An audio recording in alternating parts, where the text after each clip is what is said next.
Welcome to the Conscious Dominance Podcast, where Andrew and Eric, two dominant men in dom-sub relationships, discuss how we approach our dominant roles from a conscious and loving place, and what we learn about ourselves through the deep intimacy that these power exchange dynamics make possible. Sit back and enjoy the show. Andrew, Eric, how are you today? I'm good. I had something alive in me, and I was thinking back to when we first started conversing on a regular basis. I remember this call. Well, I would go on a walk, and we would talk and walk, and you called me up and said that your relationship was such a relationship where the degree of power that you had in the relationship, almost that adage of absolute power absolutely corrupts, that sort of notion that the more power you have, the more corrupted you get. And you called me to be a check on that. And it brought up this notion of what it is to have power and where the line is when you abuse that power. And yeah, it's something that's both enticing. I just feel like it's worthy of untangling, because there's a obvious place that this sort of just gets bandied about, but I feel like it's worthy of talking about it with more nuance and a little bit more of a place, because the power is also the whole fucking point. Like, that's what's hot. That's the point. And if you're too neutralized in that, you lose the point. Like, the point is that there's a tension. The point is that you could fucking break that. The point is that you're on an edge. That's the point. And if you neutralize that and create a situation where the safety is too much, you lose that. You lose the tension. You lose the polarity. Mm-hmm. And yet, where that line becomes abuse or where it becomes bullying, I think it's worthy of talking about. So, just curious, when I say and throw these things out at you, what's living inside of you? When I made that phone call to you, it was because we had kind of crossed a certain threshold in our relationship where Dawn was asking me basically to take over all the way. And my problem in this power dynamic has always been essentially too much restraint. It's been too much safety. That's where my challenge has been in this, because of my own past, my own upbringing, my own fears and everything. So, but the power is really, to your point, the point. The whole reason we do this is because we are two people, one of whom wants to be in power and the other one who wants to be out of power. And I think where this gets lost a lot of times in these relationships and in the conversations is the conversation becomes about, what do we do with the power? How do we use it? How do we not use it? What are the specifics of the ways we go about doing it? And we can very easily lose touch with the fact that the power is the point in the first place. It's not so much about how you use it. It's about the energy of the taking control and letting go of control. And it really is the important piece on the dominant side of this, to figure out where your edge is and see if you can ride it. And For some, that means knowing where the edge is and hold, like coming into restraint enough not to go past the line. And for others, it's like me, it's needing to push farther up into that edge because of a tendency to hold back. Mhm. So the bullying thing, like it would be really hard for me to get myself to a point where I could be called a bully. Mhm. Yeah, that's it's not so. I have been called a bully. I have crossed the line. I have been bullied, and I have been someone who has had subs that have said that, it's crossed the line and it's been too much.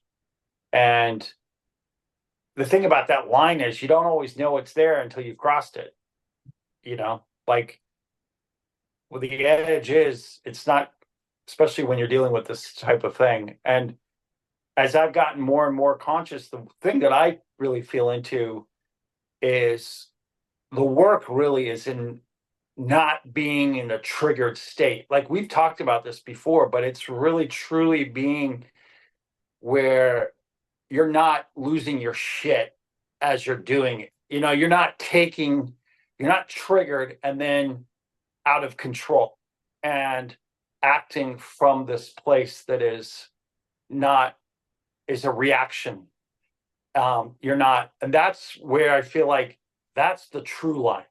That's actually the thing that I'm more aware of and concerned about.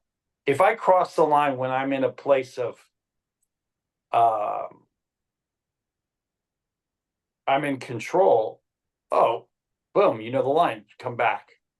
And so the thing is when you're out of control and then it becomes where you're covert, you're not always, you may be passive aggressive, you may fall into these traps of controlling and manipulating and doing things or being overt and kind of losing your shit in that place.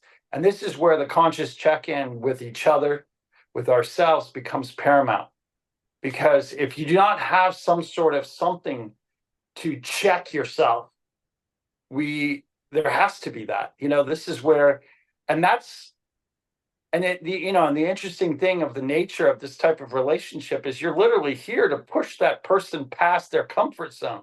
So there is a part of it that literally is a pushing. And that's why I almost feel like in some regard, it's both more difficult to do it with a long-term partner for reasons that we can talk about, and easier to do it with a long-term partner. If you just have someone that you're just meeting and doing it, what's easier is you don't care as much about them. So you can kind of get to the state that's Mhm. just your heart and you're not as there's less complications in the situation. Whereas when you're with someone, it's more complicated because all of you is there and you cannot perform your dom. You cannot be an act. You cannot be out of alignment. You have to be attuned with yourself. You have to be attuned with them. And it calls that forth. And that frequency is challenging because it literally is calling you to be more and more attuned with yourself and attuned with your pain. And especially as you know, both of us have done trauma work and brought stuff up. When that starts weaving into the lane with it, it's, you feel things like things that are up that might elicit, and then you might shrink down. And how to maintain your solidity in that, it's almost counterintuitive. You don't ram right forward necessarily. Sometimes it requires you to pause, to check in, to breathe, to slow down, to take yourself apart from everything, Have some to assess patience. the situation. What? Have some patience. Patience, lots of patience. And it may not look dommy, it may not look whatever for a while, but it's you with you.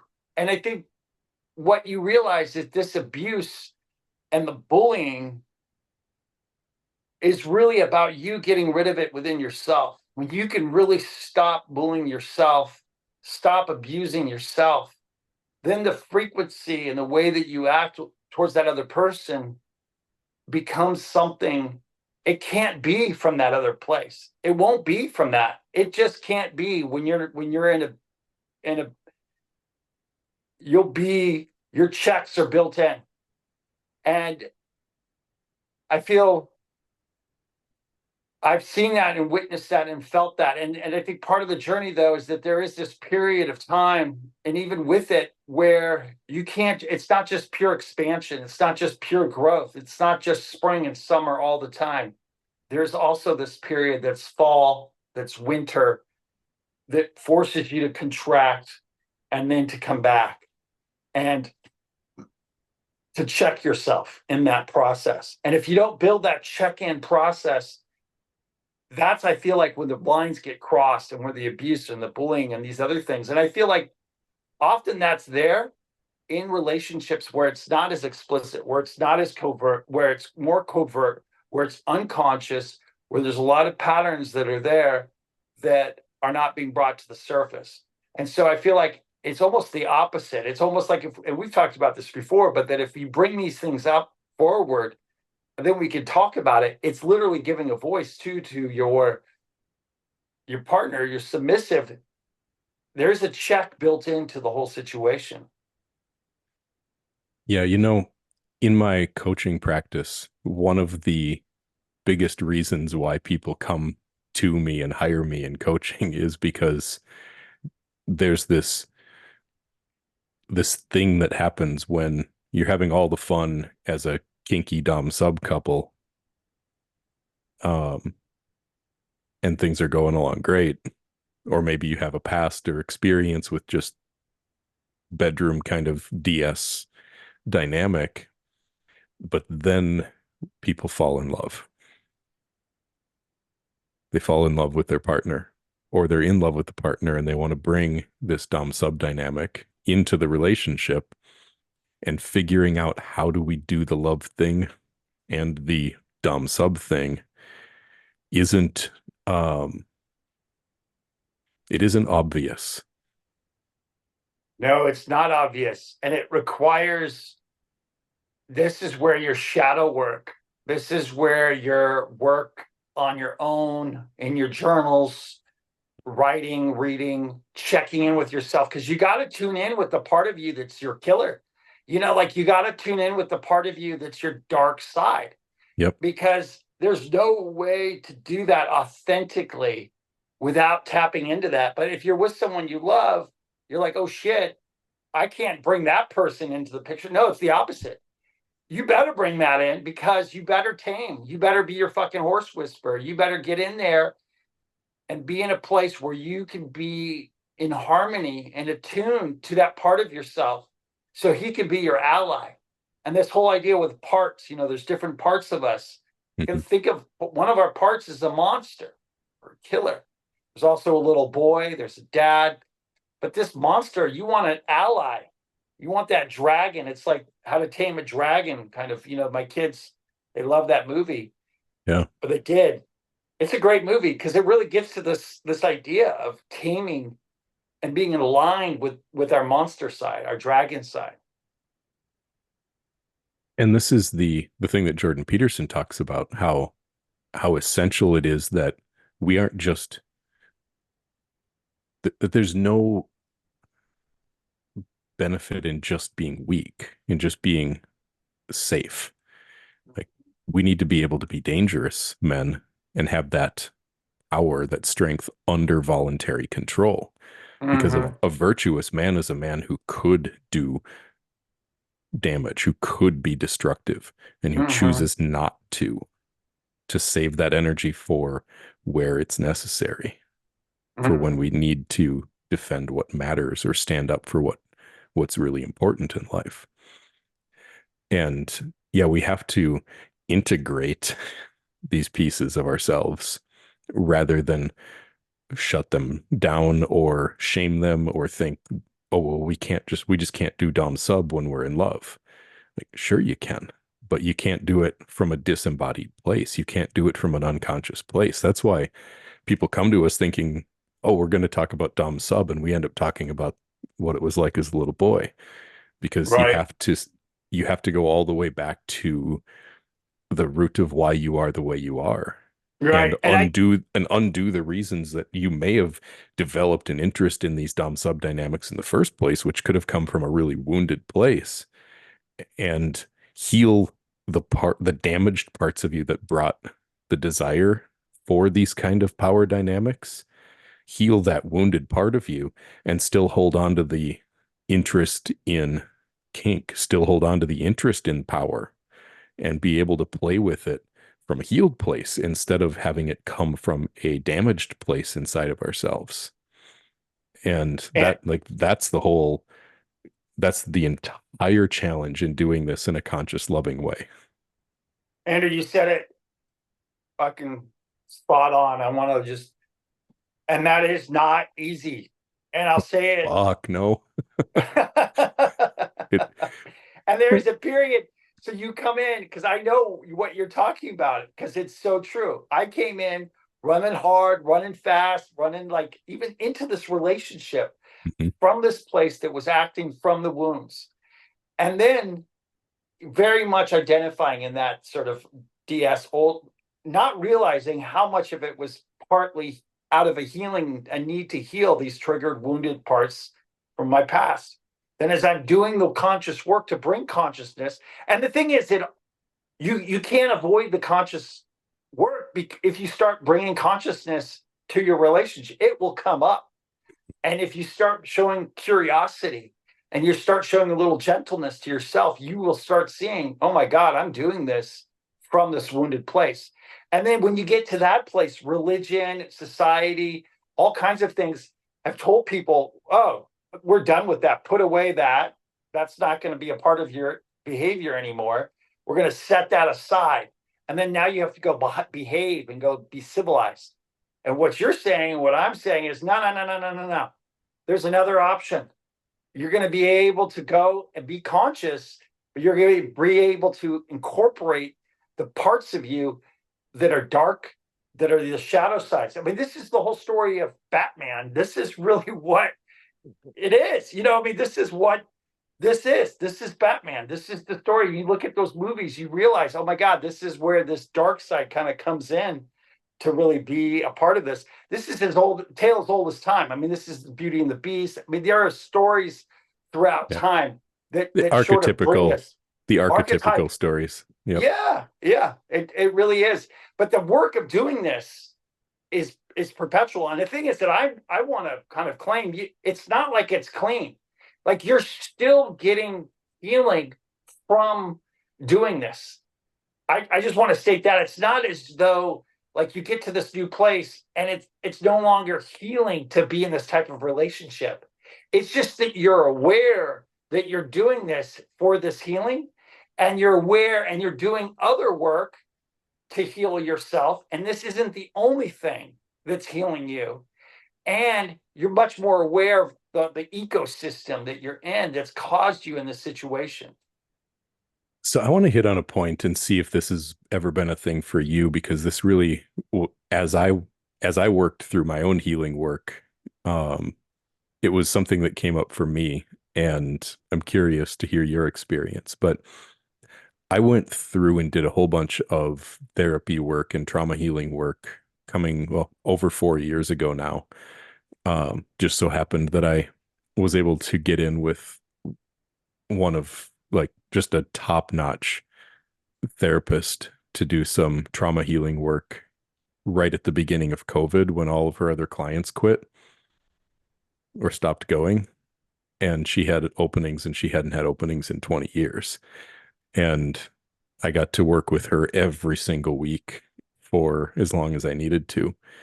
And as I was working through a bunch of some really heavy duty shit, I told her one week, I'm like, there's this concern I have around all of this work that isn't going to stop me from doing it, but it's still a real concern. And that's, I kind of like certain parts of myself that I know were created as a result of this trauma.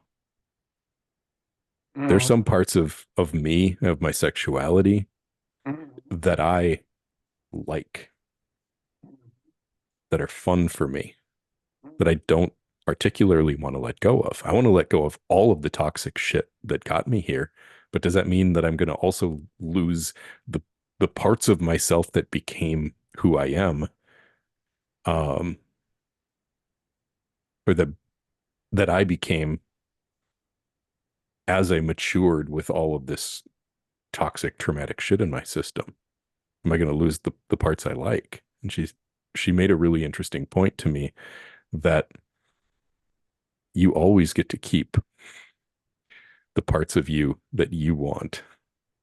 And I think a lot of guys that maybe have interest in these power exchange dynamics, that want to be dominant, that want to be in control, that have, and that maybe even came from parts of themselves that went through some shit, or some of these shadow expressions that we're talking about here.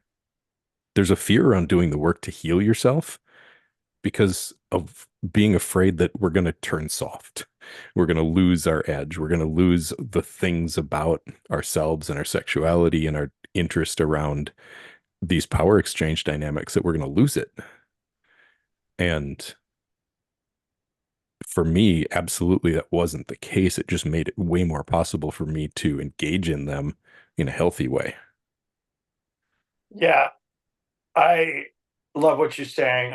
I feel like you're articulating something and bringing something up that's really important, and I think that's really alive in men. That if we do healing work, we're somehow going to get weaker. We're going to have to set aside the very thing that you said that got us there. That maybe we found success, and that's that was something that was forged from our pain. And are we going to have to set aside that? And I agree with you. I think what I have found is that if you go down the path of your healing is someone external to you. It's a religion. It's some type of modality. Yes, I think you become somebody, you'll have to give it up, depending on what that modality is. But if you You mean if you're like, recognize it, are you talking like if you're performing your way through your healing and or you're maybe it's legitimate, but you think that you're getting this healing because you're part of some religion or some spirituality or some so you're kind of belief adopting system. external beliefs, you're adopting Yes, new and it external could be beliefs. healing, but part of that structure is asking you to get rid of these things. This It's is what a lot of inauthentic. yeah, to be, and what I'm saying is this is where you truly have to liberate yourself from any belief system that's external to you. You have to become the one who's the power. You have to take full responsibility for your channeling, for your issues, for your past, for your present, for your future. Now, that's the way to fully, because then you get, it's up to you. It's up to you how, we're just saying do it from a conscious place. We're just saying do it from a place where you can recognize that some of your behavior is a reaction against the pain, the little boy in you trying to protect this little boy, the wounds from your past. And when you do that, you're reactionary, you're not as much in control. And so Yep. you literally are limiting the amount of power that you can express. What I have found through doing this healing work, I've never been more powerful. I've never been more erect, never been more erect sexually. Like my sexual erections last longer, are more impervious. I think so many guys lose their erection because they are triggered. They're triggered in bed and they don't realize that they're being triggered. And as they get older, they're a woman who did something. Maybe she's really feeling very sexual, or she said something, or some kink, and they don't feel like, oh, all of a sudden they feel old.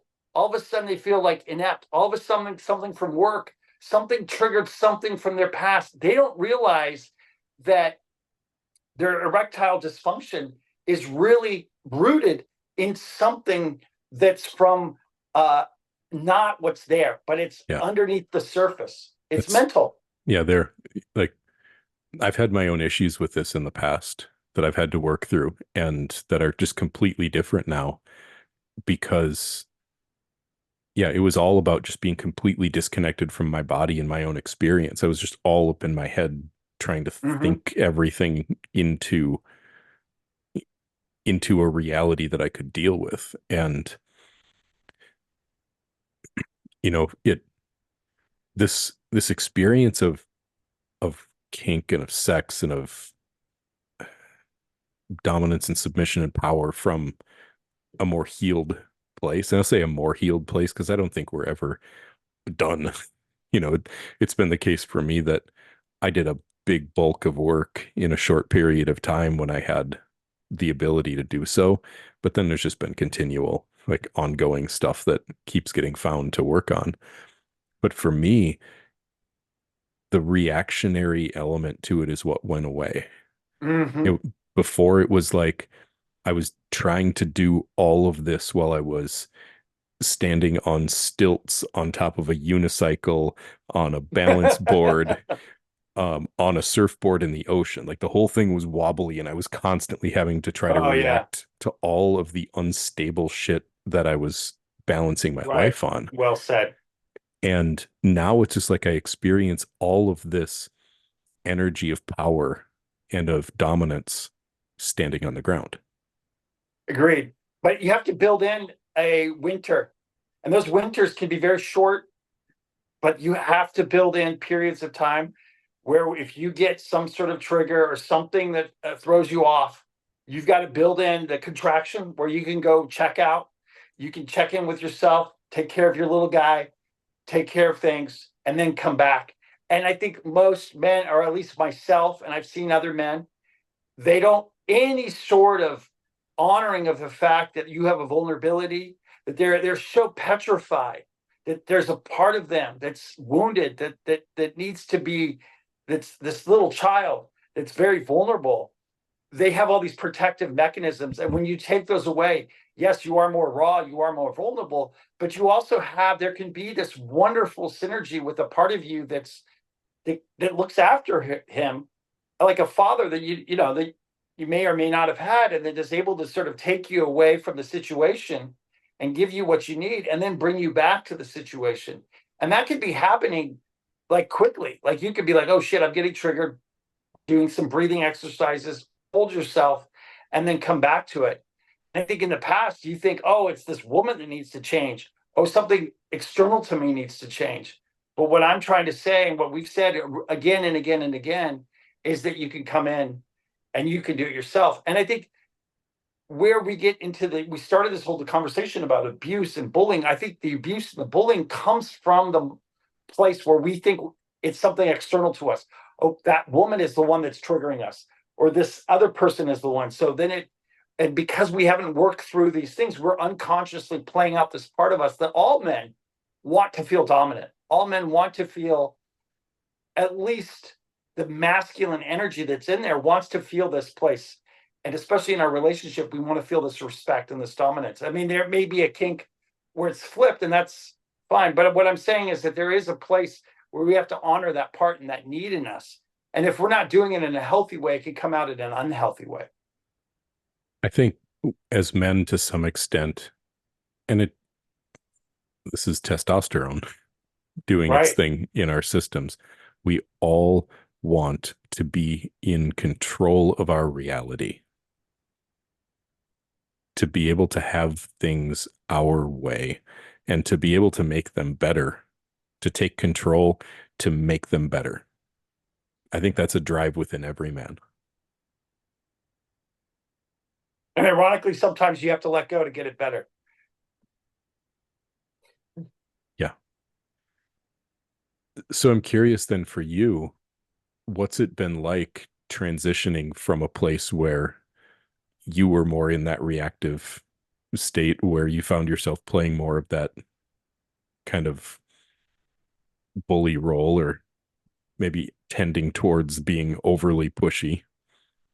What's it been like for you to come back from that?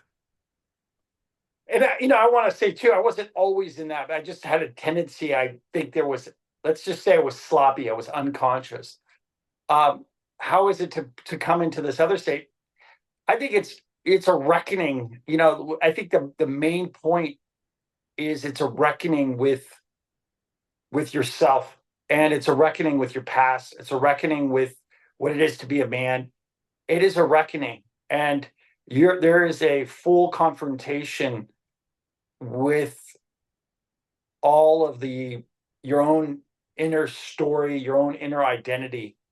And sometimes, the very identity of being a dom or a man has actually been my biggest kind of thing that has kept me and held me back, and that I've had to let go of that, and I've had to like actually be in this other state that it, much more of a dissolving, much more of a surrendered state in order to do the healing work. And that it very much psychologically I had to just get to another state, and at the same time recognize and create a container for myself that that was this healing work that I was doing. And I think being vulnerable, being witnessed in that, and still being loved and still being respected by my amazing partner, my amazing surrendered, submissive, strong woman who, Rachel, who's incredible at holding space and insanely healing, and is incredible at honoring me as a man and as her leader, as her dom, while I'm dissolving. And the art of the way she sees that, because she sees the bigger picture, she sees the healing that's there, and she sees me on the other side of that, that I don't just go there and fall flat and use it as an excuse to be an asshole, but literally do the work and then come out better and more conscious and heightened. And I think she sees that as like a season, that it's a day, or it's a moment, and less is she needed in that role. But when it's necessary, it can be there. And I think that that's a necessary part of this too, to truly do this type of work with the intensity and the consciousness.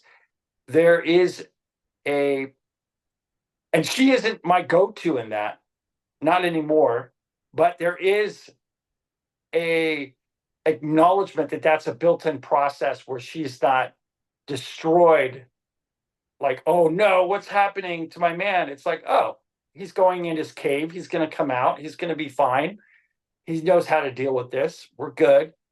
And building that in, and I feel like that's really something really important to stress, is that there isn't just, in order to not be in an abusive asshole, we do have to die to ourselves. And part of that death to ourselves and the ego check-ins, we're not always going to be expressing this sort of uber yang energy. Well, we're not going to be Megadom every day, every moment, who's just got Exactly. everything under control, who's just running life perfectly, who's always just the perfect amount of like powerful, strong, in control. Like sometimes we're going to have those human moments of needing to be in our cave. And these, so many times these relationships point me to the truth behind cliches and the truth behind some, even ancient stories from the Bible, mythological stories. Mhm. And you can see how these were used allegorically and they were used metaphorically, and they can have such deep truth that you can't even see until you experience something in life that shows you, oh, maybe that's what they were talking about. Maybe that's what that cliche is really getting at. Um, One of them that just came to me as you were talking is this idea, or this cliche, that men only respond to calling. They don't respond to obligation, they respond to a calling. And just thinking about what both of our women have been to us, is what a calling it is to have someone standing there saying, I believe in you. I also really count on you. I've let go of a lot. I've given you the reins over a lot of our lives. I've given you a lot of power and control.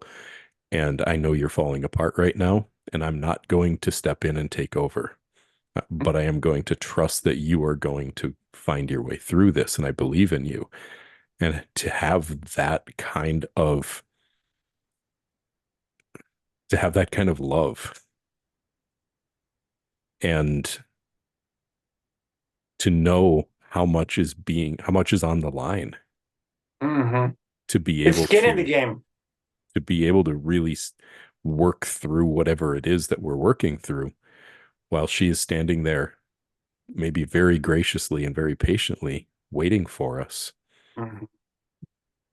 is like that has been a powerful thing for me in just recognizing that I don't have any other option. She's counting on me.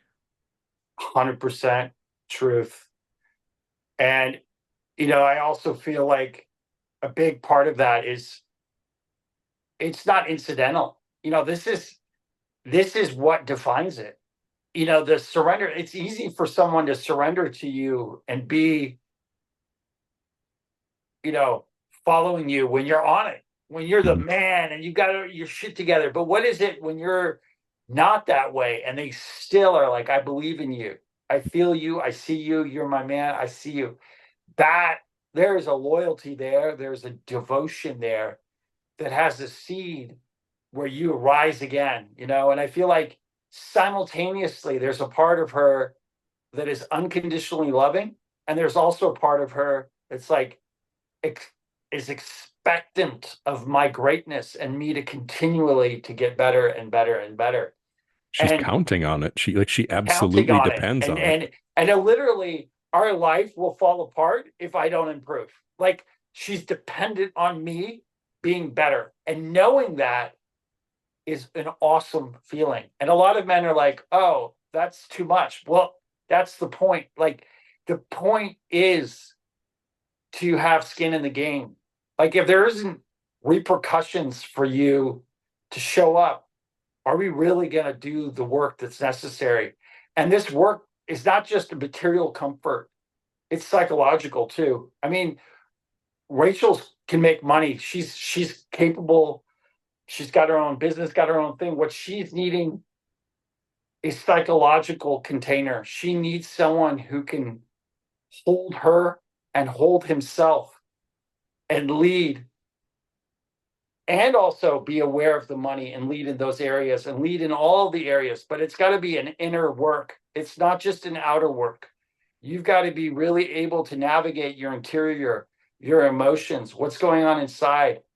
That's where the true energy of dominance, which I like to think of as attunement. It's truly attuned to the situation so that the movement forward and the leadership feels almost like a natural outgrowth.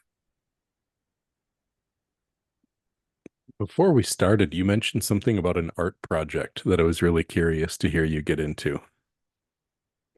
Yeah, this whole interest in I was bullied pretty bad in school, and Me too. um, also sexually humiliated, and yeah, so it shut me down, and didn't realize how much um, I was, a lot of the it's kind of obvious, right? But when you get real, like, a lot of my kink and everything stemmed from a reaction to that, right? But I also am somebody who is very, very um, passionate about the abuse of power. And so somebody has got power and is abusing that and bullying that. I'm very passionately kind of a voice against this. And when religion and government are aligned, they they codify and they sort of institutionalize an abuse of power or bullying behavior. I mean, this is why America was created. We are born out of a reaction to England, who was abusing their power, right? This is our birth, right? This is how we started as a country.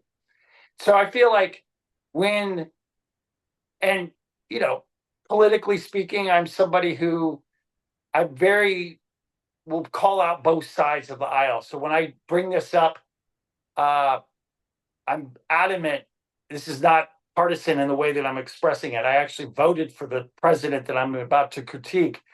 So, but when Bush, right after 9/11, and they started, I was really struck by um, this Time article with Muhammad al-Qahtani, who was purported to be one of the last hijackers, the 20th hijacker. Proven not to be, but thought at the time he was. And then they started to use all of the torture techniques that they learned from every single, from Korea, from North Korea, from Russia, from everybody. And they were going to do like a buffet on this Muhammad al-Qahtani. And they created, there's excerpts where you could read the bureaucratic language that describes the torture of this guy. Mm. And this is all happening at Guantanamo. And it was just kind of one of the more extreme examples, the humiliation, the dogs, all these things. And I'm somebody who's simultaneously turned on by torture and have a sadist quality and can see the place of that. And I also see the place of authority and when these subjects, there is a place for an extreme interrogation, but I also felt like there was a crossing of the line. And where is that line? And there's a term called forced drift, which means when you don't put a line there, people will naturally drift towards increased force. And Mm. so when they took away the and said, hey, just go for it, there was this sort of abuse that was starting to happen. And I was intrigued by this, simultaneously sort of like feeling like wanting to call it out, but also simultaneously like interested in my own arousal by it and intrigued by it and kind of going down this rabbit hole. And so I have an MFA, which is means that I went to grad school and did art. And my focus thesis was about a project called I Am Muhammad al-Qahtani. And what I did was I took that excerpts and I edited it down. And I had girls that had a sweet voice read the excerpts. And instead of saying Muhammad this or they this, the third person, I made it first person. So so these girls, it sounds like when you're listening to it that they were the ones experiencing this torture. And then I created a booth, like a listening booth that's almost like black. And on the outside of it, there was a video camera. A screen.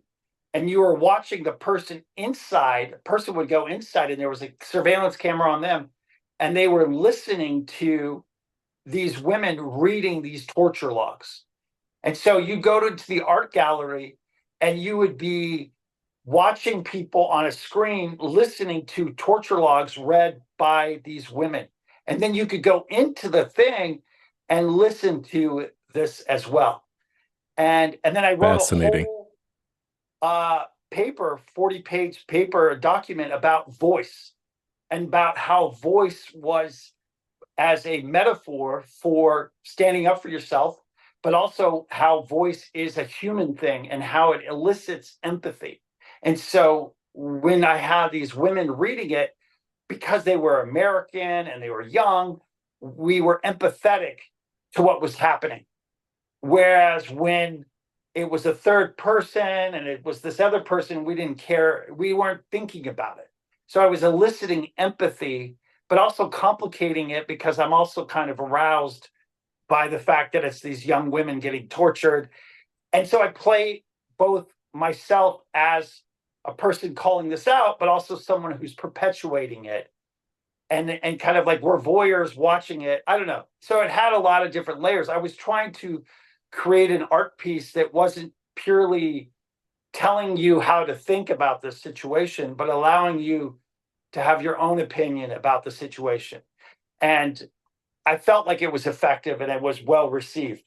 So that's that. So when I say I have a complicated relationship with this, I have a complicated relationship with this. What were some of the more surprising reactions that you would see people have when they were listening? I don't know, surprising, but I guess I wasn't prepared for how intently people were listening. People would go in and really listen, and some people would tear up, and some people would quickly kind of listen and then put it down, and um, but people took it, you know, and Anyone enjoy it a little bit more than you intended for yeah, them to I enjoy it? wasn't. The thing that's interesting is I didn't. I made a point of not recording it, so Okay. I didn't watch. All that I was watching was when I was there, so I didn't Yeah. record um, the whole thing of what they were experiencing. So it was just a feed that was live through that. You know what I mean? So was that an earlier stage of you starting to recognize your own complicated relationship with like these power Yeah, I was dynamics? complicit in it. I was at the same time, I was just out of a divorce and I was in relationships that were very sort of BDSM quite kind of relationship. So I'm like in my personal life doing this and then kind of exploring this artistically. And so I was trying to, at first, I wanted to do an art piece that was about my relationships, but it was too personal and it wasn't clear how to kind of talk about it. So literally it came out of this. I took my studio and I got rid of all my art and I turned it into a jail. I literally created a jail and I lived in it for a while. And because I wanted to get rid of thinking about art as making something and getting rid of art as painting or drawing, but that art was really something that would be discursive. That would I was hoping to create moments that would get people thinking and thinking in ways that they don't normally think. And so that was where that stemmed from.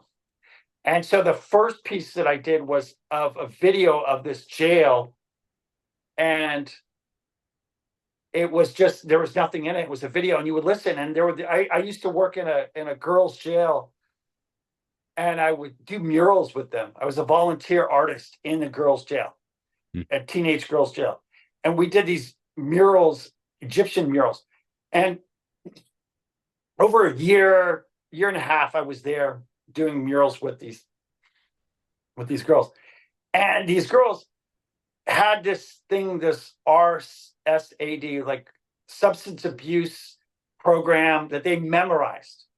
And it was about not doing drugs. And it had this way that was just kind of eerie. And I asked them, I said, hey, I recorded them saying their mantra because I just thought it was weird. And so then I took that recording. And then when you looked at the jail that was fake, you were listening to real girls in a real jail talking about their drug thing. And so when you go to the gallery, you're literally looking at a video of a fake jail that looks real, listening to girls that are real jail people. And people listening thought that the girls were actors and that the video was of a real jail. So it was complicating like what was the real thing and what was not the real thing.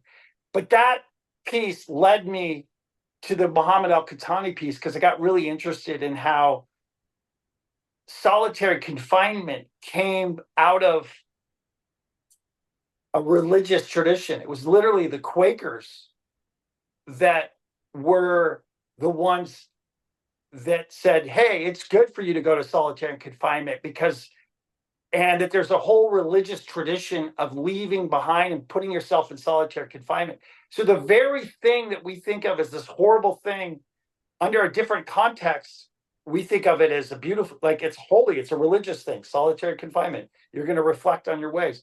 And I found that to be the same thing with a lot of the torture and a lot of the flagellation. There's religious sects that will literally whip their backs or they'll whip each other. And a lot of religion has this sort of like BDSM quality to it. There's a lot of this quality to it that's born out of it, almost this religious sort of place. and it's built into the structure. And so I was got interested in this kind of overlap of these things. And I come from a religious upbringing that was very restrictive. It wasn't physically abusive, but it was very psychologically restrictive. And so it's created a opportunity for me to hunger and think about these things. It's so interesting hearing you share the stories of how kind of your upbringing led you to this place where you almost had to learn how to rein in because you were expressing this dominant energy, like overexpressed, so to speak. Yeah, I would say yes. I was definitely, I did not have the guardrails built in, and I had to learn them. And also my own story was definitely me being separate. Like I felt like I was a good boy and there's bad boy, and they were separate. We've talked about this before, but that was a big part of my life story. Was there was two separate Erics, and my relationships would be the long-term ones were this good boy, but they didn't last, or they were challenging because I wasn't integrating this bad boy into the situation. And it wasn't until Rachel really where the two came together where I could be all of myself in that relationship. And prior to that, I was judging these things. And that's why these things that it's so easy for us to say, oh, this is bad or this is good, and get rid of the bad good and just bring consciousness to it, bring curiosity to it. Yeah. Yeah, just hearing like that be your experience and then seeing how mine was so opposite that and how my like even though I had the same kind of desire that came out of the shit that I went through in my past, mine all came out as repression, suppression, shut it down. It wasn't there's a good boy and a bad boy. There is only this version of me that has everything put together and has everything figured out. And I would get into these. I've only been in two long-term relationships in my life, and both of them have been marriages. And up until I brought this dominant submissive thing to dawn as an interest, I had just basically shoved everything that I wanted down. And when it tried to bubble up, I just stomped it down harder. And I didn't let any of it come out. So I was just way underexpressed in all of my own desires. And, where your challenge has maybe been a little bit more about learning to rein it in and integrate these things to rein yourself back in. Mine has been like unearthing. It's been excavating these parts of myself that I stuffed and then trying to allow myself to bring them out because they've been so underexpressed. They've been so repressed and suppressed and shut down, and trying to bring them into the relationship when they're being asked for. Like they're being she Dawn wants these parts of me. Yeah, I think you're saying that really beautiful, and I've always respected you for being so um, coming out of the closet, so to speak. Coming out of the closet, I think is really important as heterosexual or whatever sexual men, any sexual men you are. Uh, what are your desires? Just knowing our desires and honoring our desires, and that our desires are not unholy or a problem.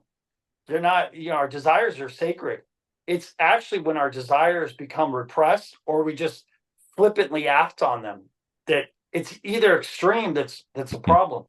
But when we can hold them and hold them lightly and see them and be with them, there's a place for them. And then we can kind of alchemize them. We can integrate them. And that's what I see you doing. And that's when you feel whole and you feel alive and you feel really Yeah. good. And it's coming back to something you said towards the beginning. It was like you were talking about being in control of yourself, and the way that for me, I've always had so much self-control when it came to like keeping my own anything that I want under control. It's like, yeah, I can wait. I can be patient. I can like figure out how to make everything else okay, and then maybe I'll be able to have, that's been my approach for so long. And for me, it's been less about being in control and it's been more about being in presence. I think that's really a good way of saying it. I think, you know, the in control is the result of being in presence. I think Mhm. the focus needs to be in presence. And I'm glad that you brought that up. And I think that that's, and part of that to be truly in presence is to be attuned to ourselves, which brings up our wounds and those patterns and those things. And so, yes, I do agree with you that that's been, I think that's well said, that presence. And that brings up for me how many times I haven't been in presence. And I've been also dealing with a lot of my own mourning, my own feeling of like, oh, fuck, both. How many times have I messed up? And then I also, how many times have I limited myself? Yeah, so being able to cultivate that sense of being literally just being in our own body, being present in the moment, being connected to our, like, my experience of being who I am in this moment is literally enough to make everything else fall into place. And it's really interesting if you want to have a fascinating conversation with a woman, ask her about what it's like being around a man who is very present. Ask her to reflect her experience of that. And Mhm. it will teach you a lot about what women need and want and crave from men, and how rare it is for them to find a man who is actually fully present in himself. Those are fascinating conversations. Yeah. And, I used to think that I was present a lot of times that I wasn't fully present. I thought I was really good at it. And I think a lot of it is you become aware of all these little triggers and these micro kind of, I think of it as like a leaky wagon in the I Ching, one of the I Ching things is the leaky wagon. And it got me thinking about this idea that when we have a leaky energy, a leaky eyes, leaky presence, and I've talked about this before, but when I was used to be at a restaurant with Rachel and a woman would walk by that was attractive or something, anything, and I would like moment, just split second, just be like, barely whatever. And really fun. And she would call me out over time, was like, are you aware of this? That even when you think you're being so present, there are moments, they're just these leaky little moments. And what it was to be really fully like locked in and fully present in a way where you're present with yourself and fully present with her. And that's easy to do when you're first with someone often, because there's like a feeling of that. But what is that to do over a long period of time? And what is that to do? And also honor your sexuality and your desire and say yes to all that, not from a repressed place, but from a fully present place with all of that. And that's when you're really able to do it. That's the sheath sword energy too that we talked about with Jordan Peterson, where he's talking about that sheath sword when it comes to your aggression and your reaction and your violence. But I also think of it as your sexuality. That's the other sword. It's to, we're sheathing our sword, saying yes to our sexuality, but it's also about keeping it in check, but not from a repressed place, but from a place that's saying yes to it. But in the Self right, control for your benefit, not for your repression. exactly, Yeah. exactly. Well said.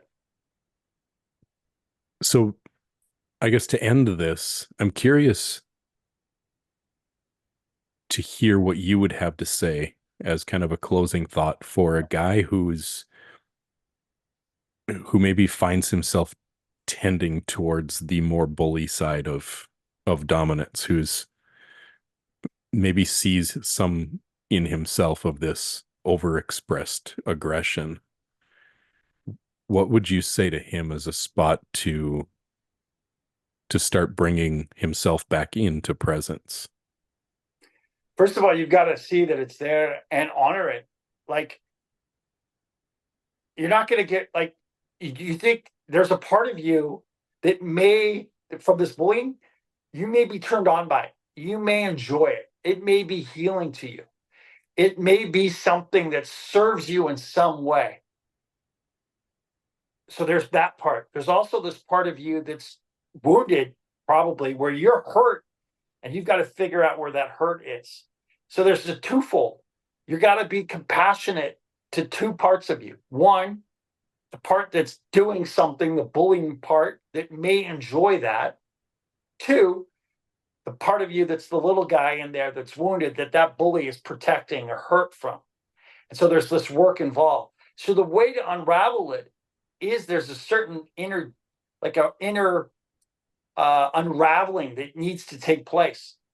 But part of that is you don't have to all of a sudden, because there may be a part of you that gets off on that sort of dynamic. And if you completely repress that, it's going to come out again. So I would say be curious and be gentle with yourself as you navigate this, and pay attention to when it's arising, what precipitated that, what are the scenarios, like do a diagnostic on yourself in those scenarios. If you're doing it from a conscious place and that's who you are, there's a part of you that probably is sadistic and enjoys this. And if it's doing it from an unconscious place, maybe it's just you're not sadistic, you're not actually enjoying it. You better know how and when and where this comes up, and then become the driver of it. And I would say there is a time and a place in a certain part of our lives, in the right situations, in the right context, for behavior that we may have judged harshly when it's unconscious. So I think it's a lot of life is contextual. And so we're not able to really navigate that unless we do the work, which is curious, which is conscious, and which has a certain air of being kind with yourself so that you can unlock all the doors that are trapped if we come in at ourselves really harshly. Very well said. Thank you. Yeah. Appreciate this conversation as always, my friend. Thank you.